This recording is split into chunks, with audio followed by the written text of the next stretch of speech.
जय श्री राम। आइए आज बात करेंगे हम कि आपकी कुंडली के सप्तम भाव में राहु ग्रह अगर विराजमान है तो चाहे वो किसी भी स्थिति में है, आपको वो कैसा फल दे सकते हैं, उसका पूरा विचार इस वीडियो में आपको मिलेगा।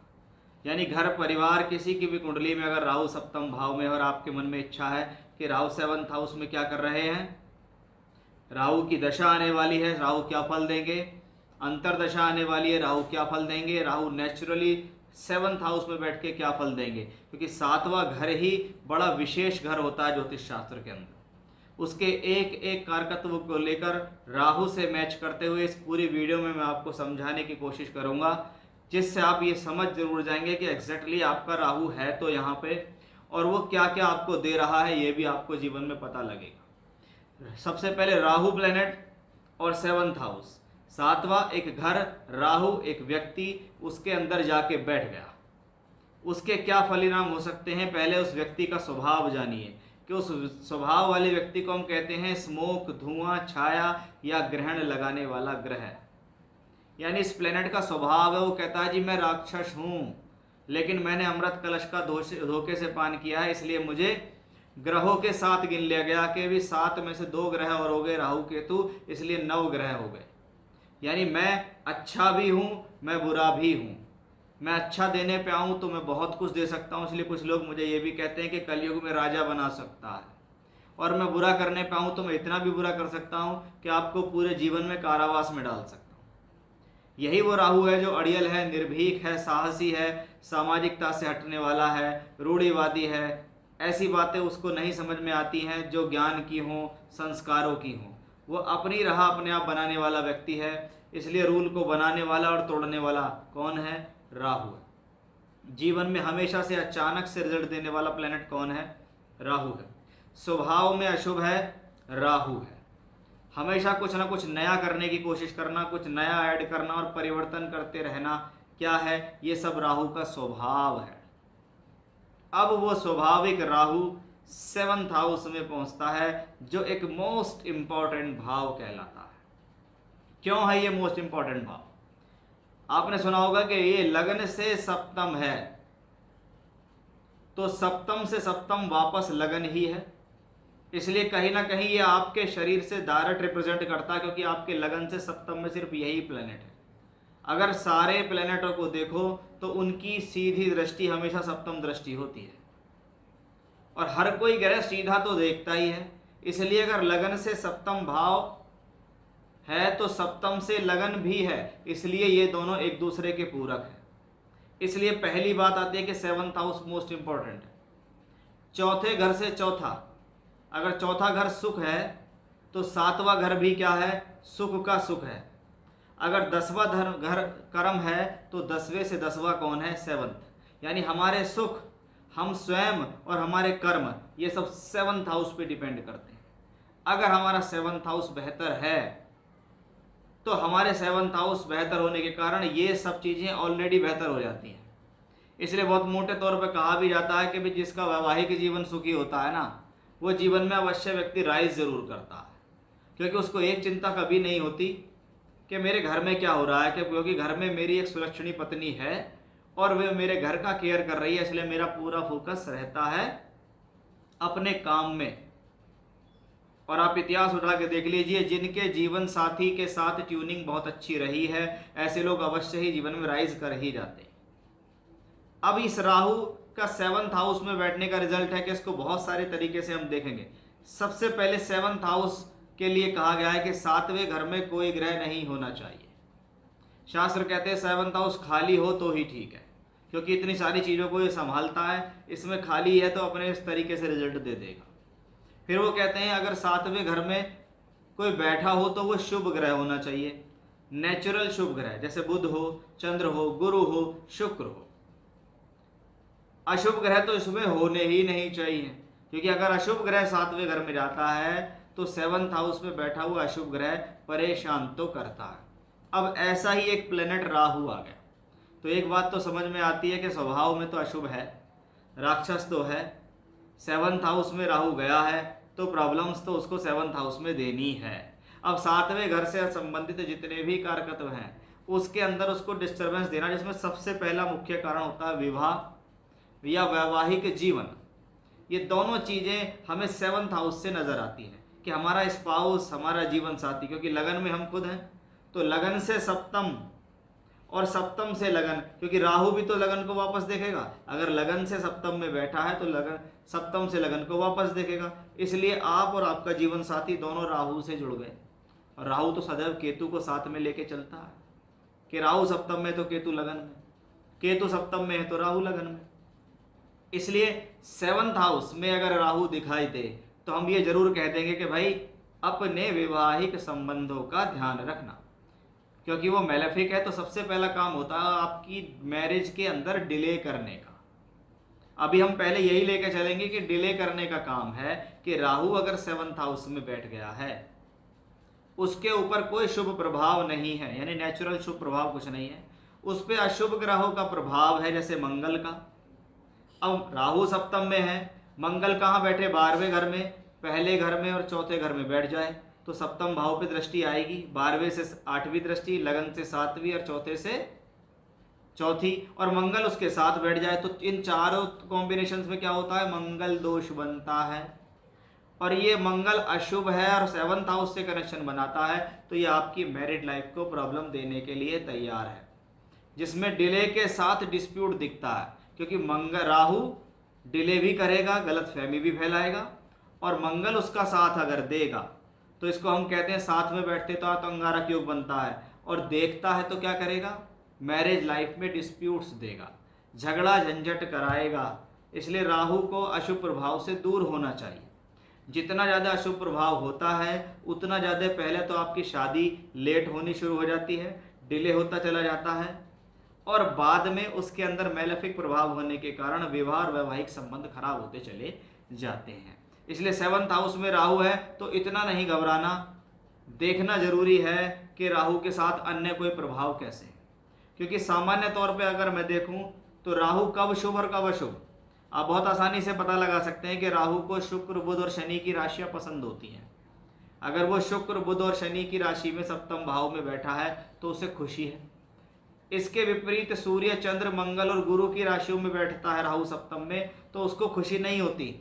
वो कहता है मैं इतना अच्छा महसूस नहीं करता क्योंकि ये मेरे मित्रों का घर नहीं है। तो विवाह होना और वैवाहिक संबंध, इन दोनों में राहु का रोल तब ज़्यादा बिगड़ता है जब इस पर अशुभ प्रभाव ज़्यादा होते हैं।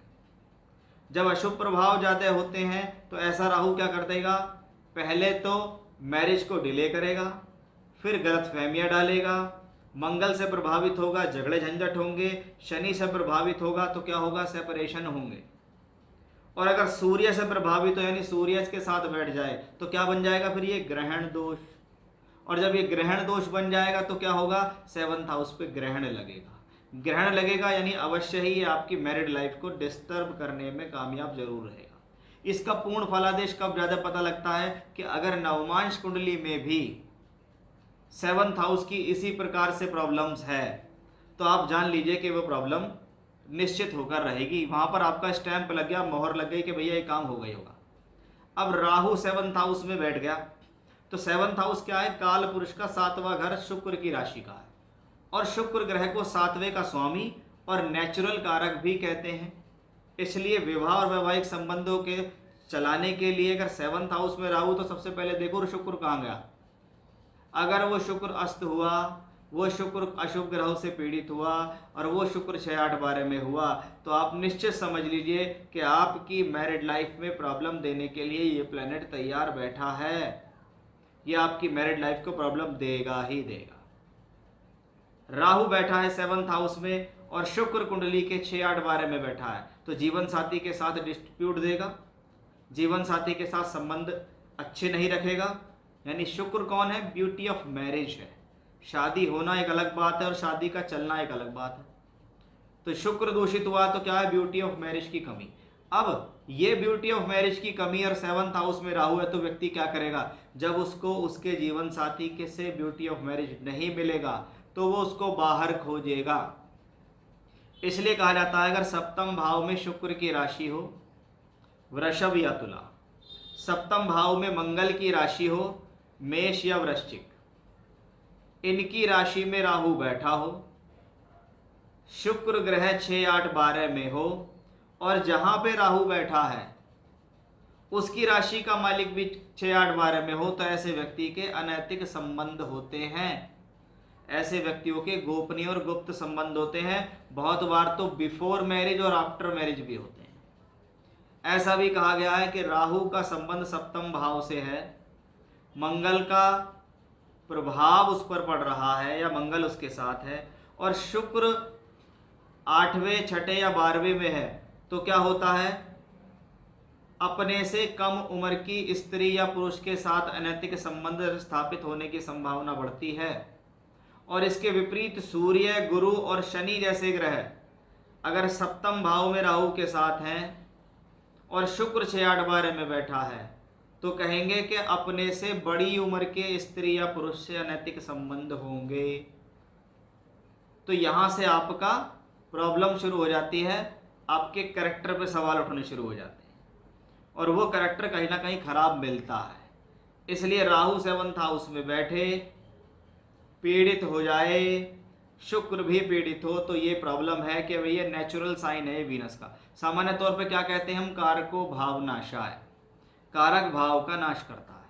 शुक्र अगर सप्तम भाव में बैठ गया है तो क्या करेगा, शादी तो दे देगा भाई, पहले शादी करेगा तभी तो उसका नाश करेगा। कारको भाव नाशाय का क्या मतलब है कि पहले कारक देगा फिर उसके साथ डिस्प्यूट्स देने शुरू करेगा, और अगर वो पोजीशन नवमांश में खराब है तो डिस्प्यूट देते देते सेपरेशन कराएगा।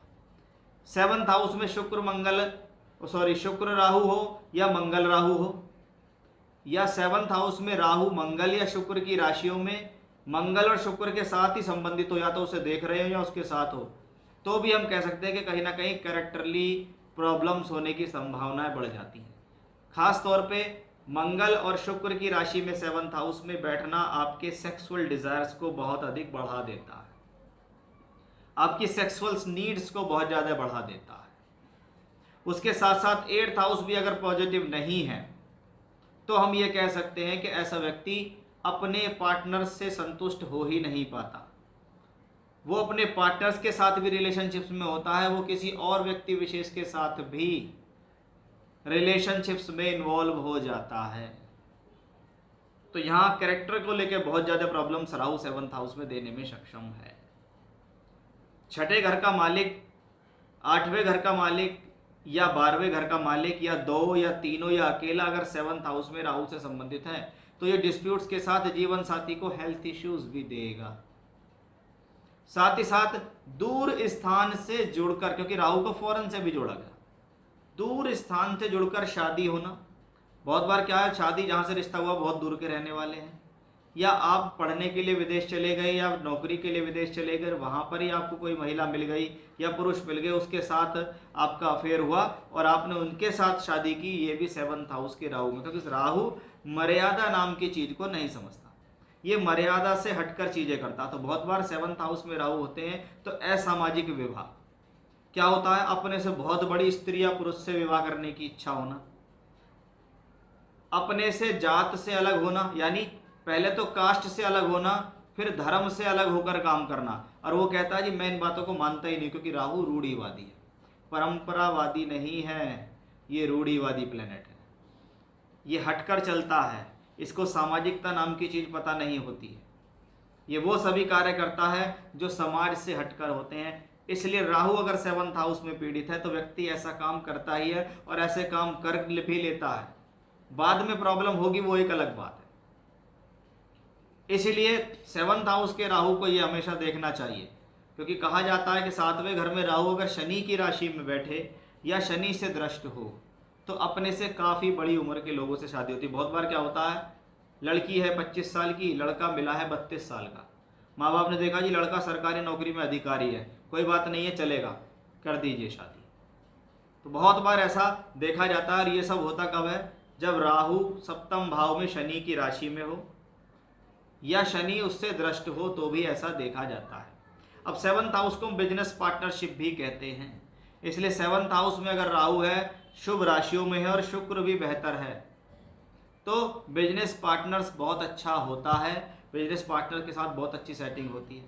बहुत बार 7th हाउस में राहु शुभ है, शुक्र भी बेहतर है, सप्तम भाव का स्वामी भी बेहतर है। तो क्या हुआ, शादी के बाद पति और पत्नी दोनों ने मिलकर बिजनेस शुरू कर लिया और उस बिजनेस को दूर ऊंचाइयों तक ले गए। यानी कह सकते हैं ऐसा व्यक्ति बिजनेस माइंडेड होता है, क्योंकि ये 10वें से 10वां भाव है। पब्लिक इमेज यानी पब्लिक की जो रेपुटेशन है वो 7th हाउस में आती है कि मैंने 7th हाउस में मेरा राहु बली है, इसलिए मेरी पब्लिक प्रेस्टीज बहुत अच्छी है। और 7th हाउस में अगर राहु बली नहीं है तो मेरी सामाजिकता बहुत खराब है, लोग मुझे हीन भावना से देखते हैं, लोग मुझे कहते हैं कि भाई ये व्यक्ति खराब है, इसका चरित्र खराब है, ये कैरेक्टरलेस है, इसके किसी से संबंध है। इस तरीके की बातें आपको समाज में अपने बारे में बहुत सुनने को मिलेंगी।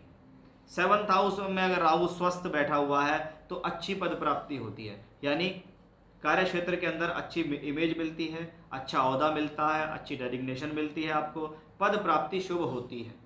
और इसके विपरीत अशुभ हो तो क्या होगा, जहां ऑफिस में काम करते हैं वहां कहीं भी जाएं अपनी इमेज ही नहीं बना पाते, लोग बाग आपकी इमेज बनने नहीं देते या इमेज बना नहीं पाते, या आपके अंदर वो गुण नहीं है जिससे आपकी इमेज अच्छी तरीके से बन सके।